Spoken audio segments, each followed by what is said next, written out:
The meridian burned in the darkness of space. Flames ate through the hull in 3 different sections. The great ship had been magnificent once, a symbol of peace and scientific achievement. Now it was dying, and everything on board was dying with it. Ambassador Hayes gripped the armrest of his command chair as the ship shook again. Another explosion somewhere deep in the lower decks. The emergency lights cast everything in a sickly red glow. Around him, his staff worked with the kind of calm that came only from thousands of years of civilization. They did not scream. They did not panic. They followed procedures. They did not panic. It was not in their nature. But they were still afraid. Hayes was a thin creature, barely over 5 feet tall, with skin that shifted color based on emotion. Right now he was pale gray with dark streaks of purple running through it. His 4-fingered hands moved quickly across the hollow display in front of him, scanning damage reports. The ship had taken critical hits to the main reactor, the secondary power systems, and 3 of the 4 life support generators. 72 hours, that was what the chief engineer had told him. They had enough power for life support for approximately 72 hours. After that, the atmosphere would become unbreathable. The temperature would drop. The darkness would be complete. 20,000 people lived on this ship. 20,000 traveling from there to a peace conference in the outer territories. 20,000 people who were now trapped in a dying ship. The attack had come without warning. The collective ships had emerged from behind an asteroid field. They were brutal, simple creatures driven by hunger and greed. They did not care about diplomacy or peace. They cared only about taking what they could take. The Meridian was full of technology, supplies, and valuable materials. It was a prize worth fighting for. The Meridian's defenses had been strong enough to drive them back. They were not warriors, but they had built good ships and good weapons. 3 of the cruisers had been destroyed in the battle. The others had retreated, but the cost to the Meridian had been terrible. Hayes turned to his communications officer, a younger named whose skin was now bright yellow with anxiety. "Send the distress signal," Hayes said quietly. "All frequencies, everyone." Hesitated for just a moment. "The council recommended we wait, Ambassador," they said. "I know what they said," Hayes interrupted, his voice still calm. "Send the signal now." His fingers moved across the controls. In space, a message began to travel outward at the speed of light, spreading in all directions like ripples on water. It carried the coordinates of the Meridian, information about the aboard, and a simple plea for help. Most of the message went nowhere. It traveled through empty space and would be received by nothing. But some of it would reach civilized worlds. Some of it would be picked up by listening stations and space stations and ships far from home. One of those signals reached a small station orbiting a planet called New Haven, deep in the human territories far from the center of the galaxy. Captain Victoria Cross had been working the night shift when the signal came through. She was a tall woman with dark skin and tired eyes. She had been stationed at the listening post for 3 years, mostly monitoring routine communications and astronomical data. It was boring work, the kind of work given to pilots who had made enemies or mistakes back home. But she was good at her job. When the distress signal appeared on her screens, Victoria straightened in her chair. The signal was old, very old. It had been traveling through space for hours, but it was clear, it was desperate, and it was calling for help. She studied the coordinates. The sender identified themselves as the ship was called the Meridian. They had been attacked. They needed immediate assistance. Victoria's hands moved over her controls, running the data through the station systems. The location was over 2 days of travel away, even with full speed. From what Victoria knew, were peaceful people who lived in the wealthy core of the galaxy. They were not explorers. They were not warriors. They were scientists and philosophers and diplomats. They were also the kind of people who would be worth something to the right buyers. The kind of people who might have valuable cargo. The kind of people the station's command structure would definitely not want Victoria to help. She saved the signal data to her personal terminal and headed for the commander's office. Dr. Aaron Mitchell was in his 60s, a human who had been sent out to the frontier the same way Victoria had been sent. They understood each other without needing to say much. When Victoria showed him the signal, he read through it twice before saying anything. "It's a fake," he said finally. "A trap, maybe." "The data checks out," Victoria replied. "The signal is genuine, the coordinates are real." "We're not responsible for the outer territories," Mitchell said. "We have our orders, we maintain the station. We do not go running off on rescue missions for alien ships. They're asking for help, Victoria said simply. We can help them. Mitchell turned away from the screen. I know you can. I also know that if we try, the Council will have us both stripped of our positions. They have made it clear that they don't want humans in their space. They see us as dangerous. If we show up without being asked, we prove them right. They did ask, Victoria said. They asked for help, we got the message. Mitchell was quiet for a long moment. Through the window of his office, the stars stretched out endlessly, indifferent and cold. Somewhere out there, a ship was dying. People were dying, and they were asking for help from the one species in the galaxy most likely to give it to them, whether that species was wanted or not. Give me an hour, Mitchell said finally. I need to think about this. Victoria waited in the corridor outside his office. She knew what he was going to do. She had worked with him for 3 years. She knew he was a good man, the kind of man who would make the hard choice. It just took him time to convince himself that the hard choice was the right one. She was right. 55 minutes later, Mitchell emerged and gave her a nod. Get the Endeavor ready. Gather whoever will volunteer for this. Understand that if we do this, we are going directly against Council orders. We are putting our careers on the line. We are making an enemy of every power structure in the galaxy that has told us to stay in our place. Victoria smiled. So we're going then. We're going, Mitchell confirmed. We're going because that is what humans do. We go, we help. We show up when we are needed, even when nobody wants us to. We do it anyway. The Endeavor was a small ship, built for speed and efficiency rather than comfort. Its crew was gathered within the hour, 10 men and women who had made the same choice as their commander. They knew what they were doing. They knew what it might cost them. But they were going anyway. As the ship pulled away from the station and began its journey toward the dying meridian, Victoria looked out at the stars and thought about courage. They had sent their message into the void not knowing who would receive it. They had asked for help knowing that it might not come. The Endeavor cut through space at speeds that made the ship groan in protest, had jury-rigged the engines to push far beyond their safe limits. The chief engineer was a compact woman with sharp eyes and hands from years of working in tight machinery spaces. She had served in the human colony military before transferring to the station, and she understood how to make ships do things they were not supposed to do. The bridge of the Endeavor was cramped and functional. Captain Victoria Cross sat in the command chair, her eyes fixed on the navigation display. Every hour they saved meant a better chance for the people on the meridian. Dr. Aaron Mitchell stood beside her, running calculations on the probability of success. The numbers were not good. The probability of reaching the meridian before the ship's systems failed completely was sitting at just over 40%. Lieutenant Brooks was stationed at the tactical station. He was a careful man, thoughtful and methodical, the kind of officer who did not take unnecessary risks. He was studying the space around their course, looking for threats. His hands moved over the controls, mapping out every piece of debris, every possible ambush point. We have company, Brooks announced, his voice steady but tense. Multiple signals bearing 220, distance 0.5 light minutes. Mitchell leaned forward. What are they?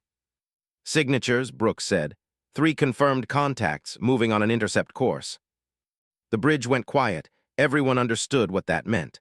The collective controlled this region of space through force and violence. They did not allow rescue operations. They did not allow mercy. They saw the Endeavor as an intrusion, and they would respond accordingly.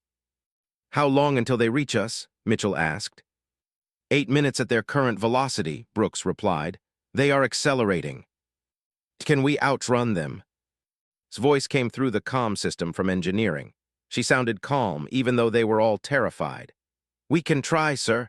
I am pushing the engines past Redline. We will not survive this speed for long, but we will gain some distance. The Endeavor surged forward with a sound like something dying. The deck plates beneath their feet vibrated violently. On the screens, the ships grew larger. They were brutal-looking vessels, all angles and protrusions covered in weapons.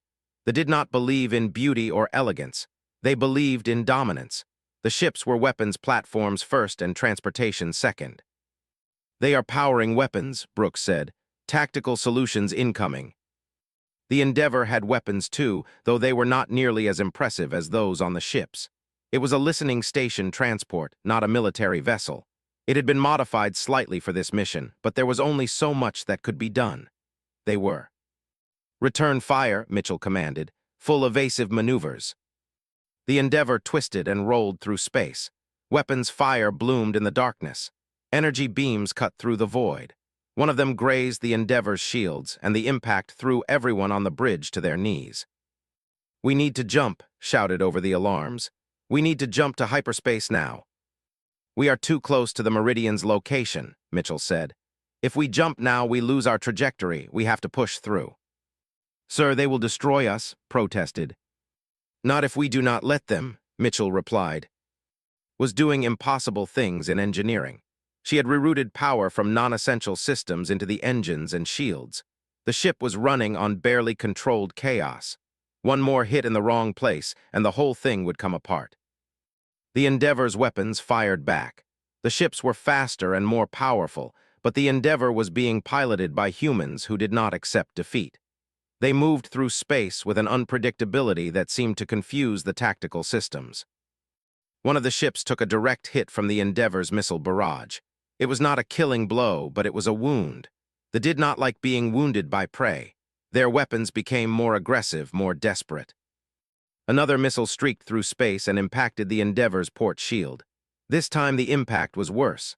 Alarms screamed.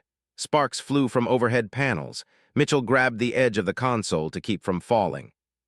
"Reports," he commanded. "Shield is at 30%, Brooks said.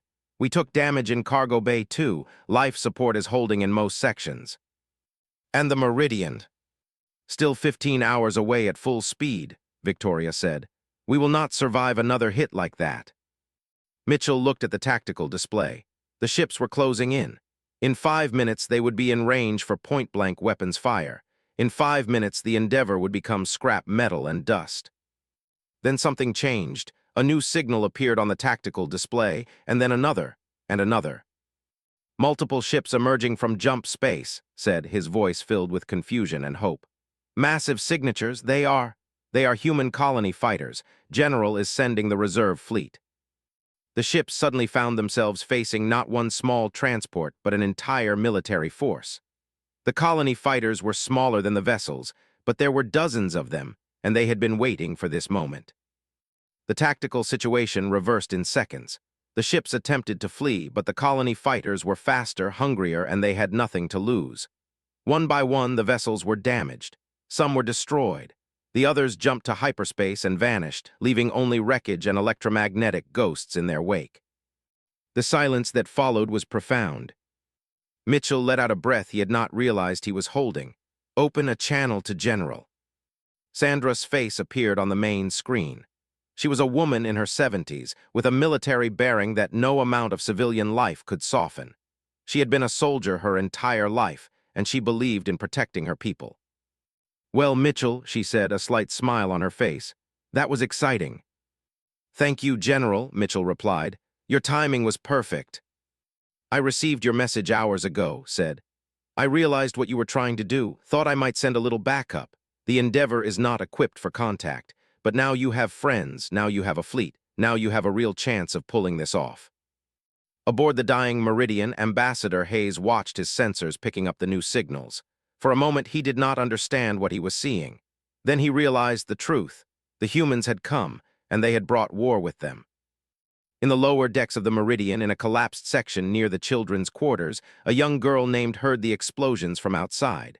The power had been out in her section for hours. She huddled in the darkness with a group of other children, all of them waiting to breathe their last air. But then she heard something else. The sound of cutting torches. The sound of rescue. The humans were here. On the bridge of the Endeavor, Victoria Cross looked at the distance remaining to the Meridian. They were so close now, close enough to make a difference, close enough to save people. The Endeavor jumped to hyperspace with its new fleet escort. Racing toward the moment that would change the galaxy, the Meridian hung in space like a wounded animal. Its hull was blackened and torn. Sections of the ship vented atmosphere in long clouds of vapor that froze as they expanded into the cold void. The lights inside flickered irregularly, and on the bridge, Ambassador Hayes stood in near darkness, waiting for the end. The Endeavor emerged from hyperspace with its escort fleet surrounding it like a guard of honor. The colony fighters moved into defensive positions, weapons ready for anything. Victoria Cross brought the transport ship in slowly and carefully, searching for a docking port that was still functional. They found one, barely. The port was damaged but sealed. It would hold long enough. Doctor and his medical team moved to the docking bay, carrying every piece of medical equipment they could find. They had no idea what they would find on the Meridian. They had no idea how to treat physiology. But they had studied the genetic databases during the journey, and they had prepared as best they could. Now they would have to improvise. Mitchell stood in the docking bay as the airlock cycled. He wore a suit with a helmet, but his hands shook slightly as he checked the seals. This moment had always been inevitable for humans and to meet, but it had never been supposed to happen like this, in desperate rush, in the shadow of war and death. The airlock opened. A figure emerged from the Meridian. It was thin, alien, with skin that rippled with colors and four-fingered hands. Ambassador Hayes. Behind him came more, all moving with careful, controlled efficiency. They had prepared for this meeting, even if they did not know what it would mean. "I am Ambassador Hayes," they said, his voice clear but strained. "I thank you for responding to our distress signal, the cost to you." "We can talk about that later," Mitchell interrupted, not unkindly. "Right now, we need to get your people off this dying ship. How many can you move?" 19,437 living, Hayes replied. "We have already lost 563 to system failure and injury. The evacuation procedures are, but we were not expecting rescue." "How long do we have?" Mitchell asked. 3 hours, Hayes said. "Maybe less. The main reactor is failing. When it goes, we lose everything. The ship will tear itself apart." Mitchell nodded to Brooks, who was standing beside him. "Get teams moving through every section. Medical, engineering, search and rescue. Find the people who cannot move themselves. We take everyone." The operation that followed was controlled chaos. Teams of human soldiers moved through the corridors of the Meridian, searching for survivors. They worked quickly and efficiently, carrying stunned through passages that were becoming increasingly unstable. The ship groaned around them, metal shrieking as the structure lost integrity. Worked in the Endeavor's medical bay, treating injuries and sickness. The physiology was different from what he had expected. They had fewer organs, different blood chemistry, different immune responses. But the basics were the same. They bled, they hurt, they needed help. One of his patients was a young who was barely conscious. The medic beside, a woman named Jennifer, was checking the vital signs and looking worried. "This one is fatting fast," Jennifer said. "The oxygen deprivation in the lower decks did damage we cannot repair." Looked at the pale blue face of the young. There was nothing more they could do. The damage was too severe. But he held the creature's four-fingered hand anyway, providing comfort even though comfort might mean nothing to an alien. The young's eyes focused for a moment. "Thank you," it said, the words somehow understandable despite the alien physiology. "Thank you for trying." Then it was gone. In the depths of the Meridian, search teams found young trapped in a collapsed section with 8 other children. The whole area was slowly filling with water from a ruptured coolant system. The children were huddled together, trying to survive in darkness. Captain Victoria Cross led the rescue team. When she cut through the twisted metal and found them, she moved with automatic compassion. She checked each child carefully, assessing injuries and air supply. Then she started moving them, one by one, back through the corridors toward the docking port. Was the last one. The girl had been holding the others calm, being brave for the younger ones. She was pale gray with spots of green fear running through her skin, but her posture was strong. "Are you human?" asked as Cross carried her through the ship. "Yes," Cross replied. "I am. My name is Victoria." Victoria repeated. "That is a good name, strong. I am my people. Thank you, I thank you." Victoria smiled, and something in that moment bonded them. They looked at each other, human and understood something simple and important. They understood that there was no difference that mattered when it came to saving a child. Outside the ship, they were coming. The sensors on the colony fighters lit up with new signals. 3 cruisers moving in fast. They had heard about the rescue operation. They had decided to make one more attempt to claim the ship and its cargo. General moved to intercept. She had no mercy for and they had no mercy for anyone. The battle that followed was brief and violent. The ships fired on the colony fighters, and the fighters fired back with the desperation of humans protecting their own. One of the cruisers was destroyed in a massive explosion. Another was crippled. The third attempted to retreat but was cut off by incoming fire. They did not surrender. They did not negotiate. They died. Inside the Meridian, the main reactor began its final shutdown sequence. Alarms screamed in every corridor. The ship's remaining systems started to fail, one by one, like a creature dying and accepting its death. But by then, almost everyone was gone. The last team pulled away from the docking port just as the Meridian's structural integrity began to collapse. Behind them, the great ship twisted in space, torn apart by its own failing systems. In 30 seconds, the Meridian was gone, transformed into drifting debris and ghost signals. But its people lived. 20,000 now flooded the Endeavor and the colony transport ships. They filled every corridor, every corner, every space available. They were alive because the humans had come. They were alive because the humans had refused to abandon them to the cold, dark void. On the bridge of the Endeavor, Mitchell and Hayes faced each other. "I do not understand," Hayes said slowly. "In the Galactic Council, we have been told that humans are dangerous, that you take what you want and leave destruction behind. But you came to save us, you fought for us, you asked nothing in return." "That is what we do," Mitchell replied simply. "We show up, we help, we do the right thing even when it costs us something." Hayes was silent for a long moment. His skin shifted through colors, emotions running across his face like waves. Finally, he extended his four-fingered hand in a gesture of respect. "I believe," Hayes said slowly, "that my people have made a terrible mistake in judging yours." Mitchell clasped the alien's hand, and in that moment the galaxy changed. The humans were no longer strangers meeting in the void. They were allies. They were, in a way, friends. The Galactic Council chambers were vast and sterile. The architecture reflected the combined designs of 100 different species, and it pleased none of them. In the center of the chamber sat a great table, and around that table sat representatives from every major power in the galaxy. They were beings of science and age and cold logic. They had ruled the galaxy through consensus and careful diplomacy and they were terrified. Dr. Aaron Mitchell stood before them, with Victoria Cross and beside him. Behind them, visible on screens throughout the chamber, were the testimonies of survivors describing the rescue in detail. The evidence was undeniable.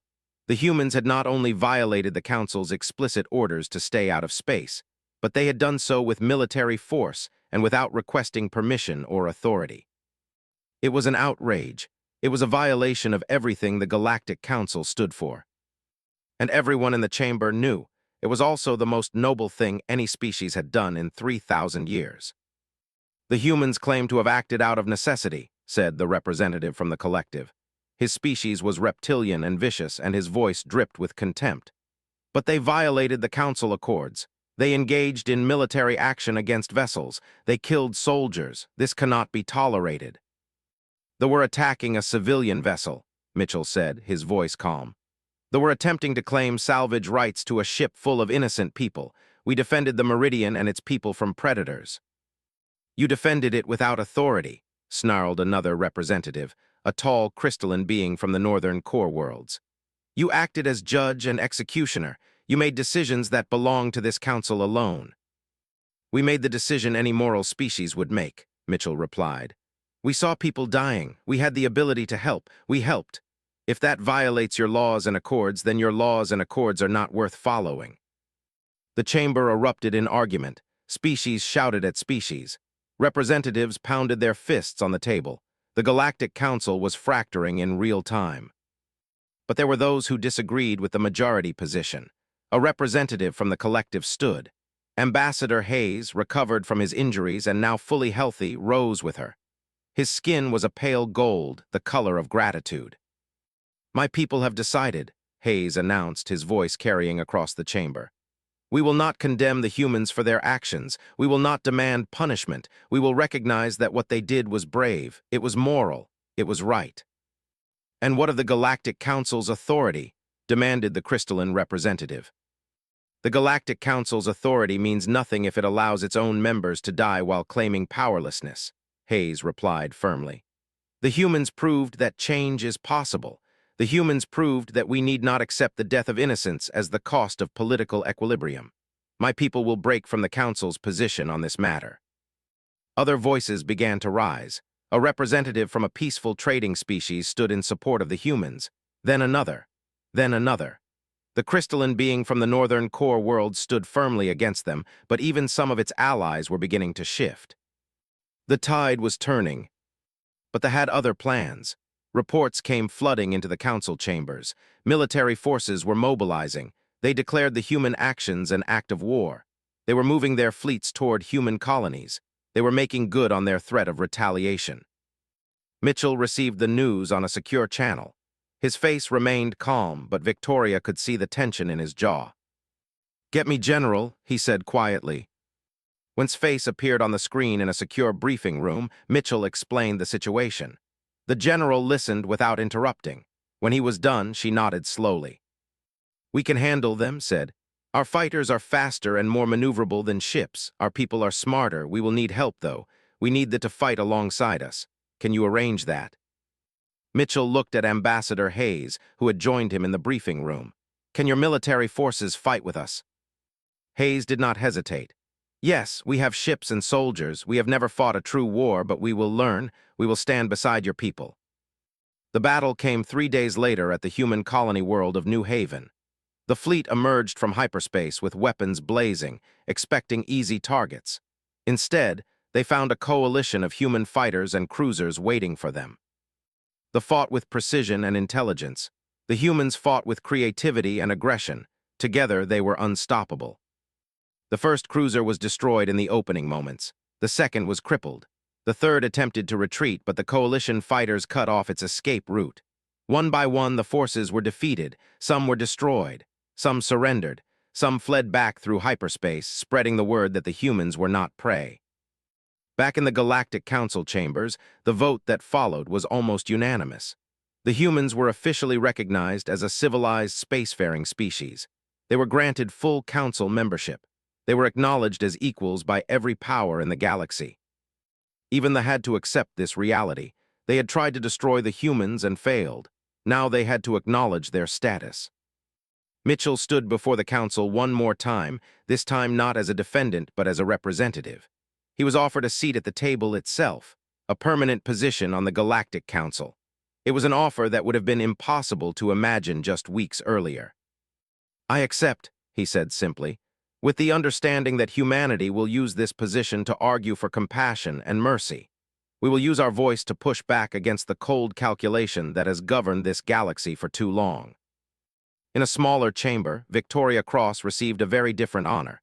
She was given custody of a young girl, had asked specifically to stay with the human who had saved her, and the government had granted the request.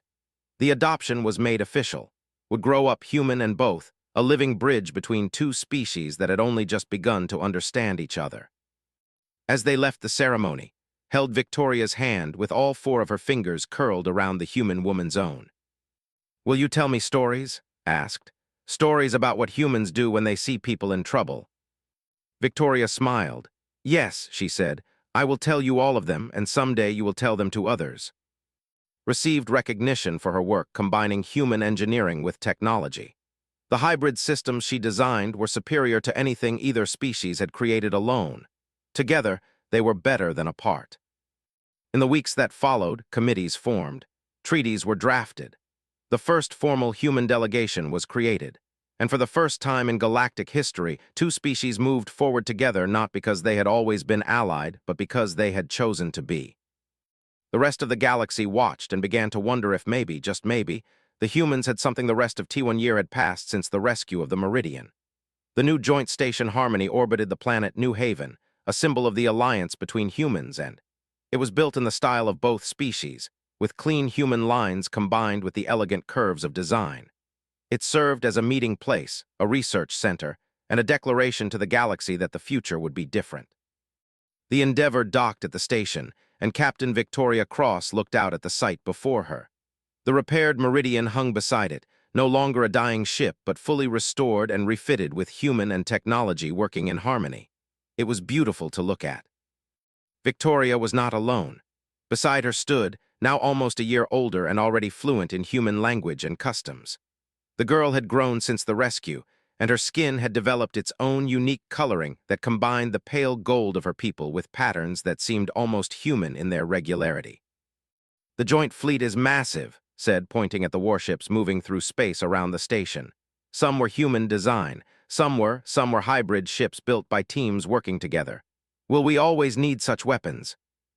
Probably, Victoria said honestly. There are still species in the galaxy that do not understand what we have built here. They still raid the outer colonies. There are pirates and raiders and those who believe that might makes right. But with the Alliance, we have something they do not have. We have unity. We have each other. Down on New Haven in the colony city, Dr. Aaron Mitchell met with the council representatives. He had spent the last year living between two worlds, working to make the Alliance function not just in theory but in practice. It was difficult. There were still prejudices on both sides. There were still those who did not trust the Alliance. But there were also those who believed in it completely. Young people from both species studied together. Engineers worked side by side. Scientists collaborated on projects that neither species could accomplish alone. The hybrid research stations are functioning beyond expectations. One of the representatives, a being named Solace who had commanded the Meridian's defense systems, told Mitchell. Your people's ability to improvise and solve problems in unexpected ways, combined with our precision and theoretical knowledge, is creating breakthroughs in medicine, engineering, and physics. That was always the goal, Mitchell replied. Two different perspectives working together see more clearly than either alone. Was in one of those research facilities right now, working with a team of engineers on a new ship design. The hybrid vessels they were creating were faster than human designs and more elegant than designs. They were something new. The propulsion system should be ready for testing by next week, told her team. The engineers nodded their agreement. There was no hierarchy here. There was no human in charge or in charge. They were partners. They were equals. In the diplomatic quarter of the station, Ambassador Hayes worked with Mitchell and Victoria on what would become the defining document of the human alliance. It was a treaty of mutual defense and cooperation. It declared that the two species would not stand alone in the galaxy. It declared that they would be stronger together than apart. The other species are beginning to notice what we are doing, Hayes said, his skin showing the pale blue of careful consideration. The Traders Guild wants to join our economic cooperation. The Peaceful Collective has requested observer status at our meetings. Even some of the more violent species are beginning to reconsider their position on human cooperation. Because they are afraid, Victoria said bluntly. They are afraid of what the Alliance means. They are afraid that other species will join us. They are afraid of change. Yes, Hayes agreed. But fear often precedes acceptance. When they see that we are not a threat to them, when they see that we offer stability and cooperation instead of domination and control, they may choose to join us instead of oppose us. The test of the new hybrid ship came on a clear day over New Haven. The vessel, called the Dawn, lifted off from the colony's spaceport. Its engines hummed with power. Its systems worked in perfect harmony, human and engineering combined into something greater than either alone. Watched from the control center, her hands moving over the controls, her eyes bright with pride. Beside her, the engineer monitored the systems. They communicated with hand signals and quick words. They knew what each other would do before they did it. The Dawn climbed higher. The colony fell away beneath it. Soon the planet was just a ball below them, and the ship broke through the atmosphere into the clean darkness of space. All systems nominal, reported. We have a green light on all propulsion systems, confirmed. They pushed the ship to half speed and then three-quarter speed. Everything worked. Everything functioned perfectly. At full speed, the Dawn could outrun any raider and carry more cargo than 3 human merchant vessels combined. Back on the joint station Harmony, word of the successful test spread. Both human and workers cheered. A small dream had become reality. A hybrid ship, proof that the two species could not just coexist but could create something better than either could create alone. In the observation bay of the station, Young watched the Dawn perform aerial maneuvers that seemed to defy the laws of physics. She wore both human clothes and traditional garments, mixing both cultures into something new. She was not entirely human or entirely anymore. She was something both and something new. Victoria Cross stood beside her and took the human woman's hand. Will all humans and be like us? Asked. Will we all come together like this? Maybe, Victoria said. Probably not all of them. There will always be those who fear change, but maybe enough of them will understand what we are trying to build. Maybe enough of them will choose to be better than fear. That night, the Endeavor departed from the station. Victoria had another mission now. She was working with the Council to identify other species that might benefit from the Human Alliance model. She was working to prove that cooperation was possible, that compassion was not weakness, that doing the right thing could change the galaxy. As the ship jumped to hyperspace, Victoria looked back at the station one more time. Humanity had come to the galaxy as outsiders, as the species everyone else feared and dismissed. But in one act of courage, in one decision to respond to a distress signal, they had proven something fundamental about what it meant to be human. They had proven that humans were worth something after all. They had tried to teach the galaxy that might makes right. The ancient powers had tried to teach the galaxy that isolation and separation were safety, but humans and together were teaching a different lesson. They were teaching that cooperation makes strength, that unity makes power, that choosing to help those in need is the truest form of strength. Throughout the galaxy, people of every species were beginning to listen to that lesson. Some listened in fear, some listened in hope, but they all listened. The future was uncertain. There would be challenges ahead. There would be those who opposed the alliance. There would be dangers and difficulties that the humans would have to face. But they would face them together. And that made all the difference. In the command center of the Endeavor, Victoria Cross set course for the next colony, the next world, the next opportunity to prove that humans were worthy of the trust that they had given them. Outside the windows, the galaxy stretched out endlessly, full of wonder, full of possibility, full of potential for a future where cooperation overcame conflict and compassion defeated cruelty. They had come from the edge of known space. They had answered a call for help that nobody else would answer, and in doing so, they had changed the course of galactic history. One rescue at a time, they were building a new tomorrow, and the galaxy was learning to believe in it.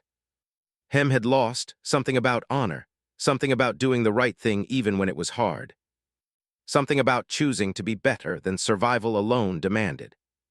The journey back to human space was long, but the Endeavor and its escort fleet moved through the darkness with purpose and strength.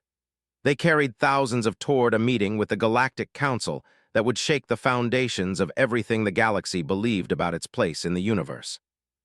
They had come, and they had proven that humanity was worth far more than anyone had ever given them credit for.